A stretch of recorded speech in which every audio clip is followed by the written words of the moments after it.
back, subscribers. Today I'm doing a Q&A video for you to get to know me better and to answer the most common questions that I get asked. First question, what's your favorite color? It would be a tie between blue and orange. Biggest pet peeve? Ooh, that would be things out of place. I have a weird placement thing where as long as something is in a group, I don't care how messy it is.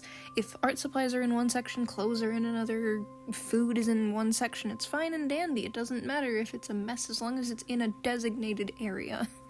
If it's not, it bugs me.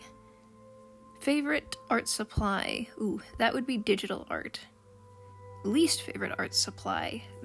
That would probably be pastels, just because of how easy they are to break and how messy.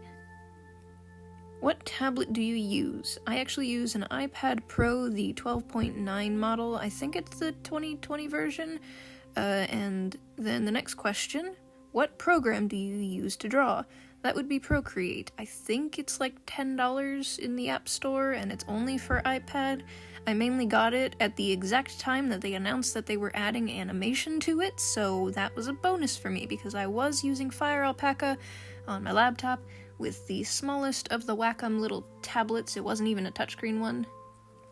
Next question is, how long have you been drawing? Well, stereotypical answer would be, been drawing since I was young, ever since I could pick up a crayon, but no, I'd have to say officially when I started taking things professionally would be 2016, which would be about 5 years now. And then the next question is, are you a furry? Yes, but not the furry that most people think of. I like the characters because of the fantasy world that I have created, and I don't intend to shell out any money for a fursuit. If someone offered me paw gloves and ears and maybe a tail for the belt, yeah, I'd go for that, but nowhere near the full suit. Let's see, next question is, how many characters do you have? I actually have over 100 at the moment because I have scattered OCs from closed species, I have 2 comics that I have for webtoons, and an ongoing 100 character design video. If you see the playlist, I have a bunch out and I'm still trying to finish that. I took a pause during Mermay and have been working on requests and my webtoons comic itself.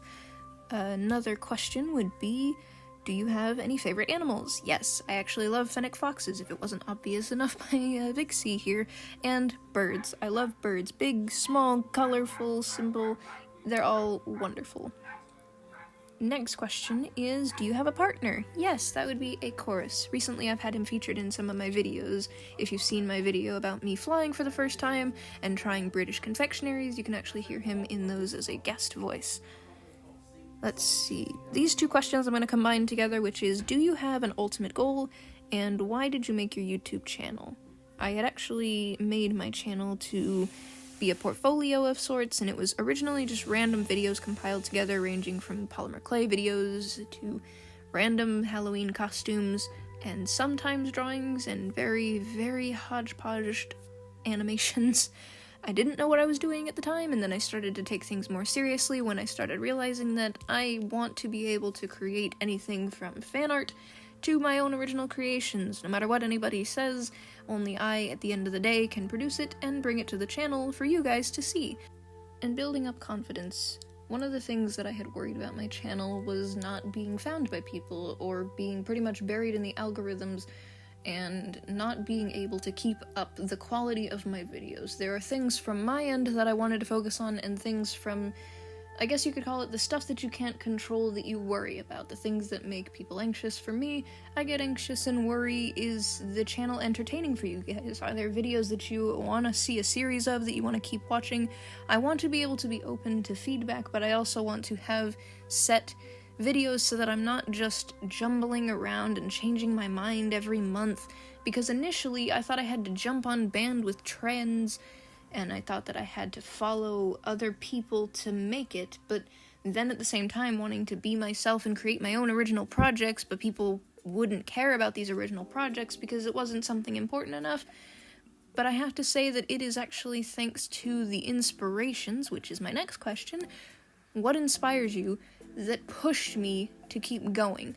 I have a huge book filled that I will make a separate video on, full of YouTubers, full of Instagram, Twitter, now TikTok, video games, movies, TV shows, anime, you name it, that have all inspired me and motivated me to do the things that I love, because one of the things I haven't really seen anyone else talk about, only you can be that person. There is only one PewDiePie, there's only one Jacksepticeye, there's only one Jaden Animations, there's only one Ginger Ninja OWO, and there is only one Stencil Fox.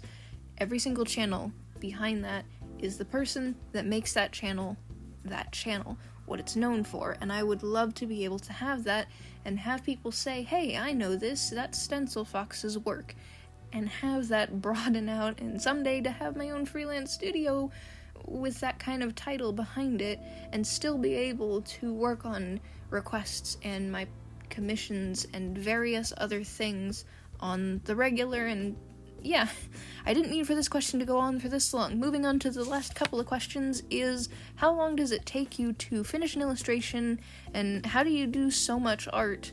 I actually post daily if you've seen my Instagram, and each illustration could take me maybe a half an hour to an hour if it's a simple one, or if it's a longer project, a few hours to a few weeks if it's a webtoons page or an animation.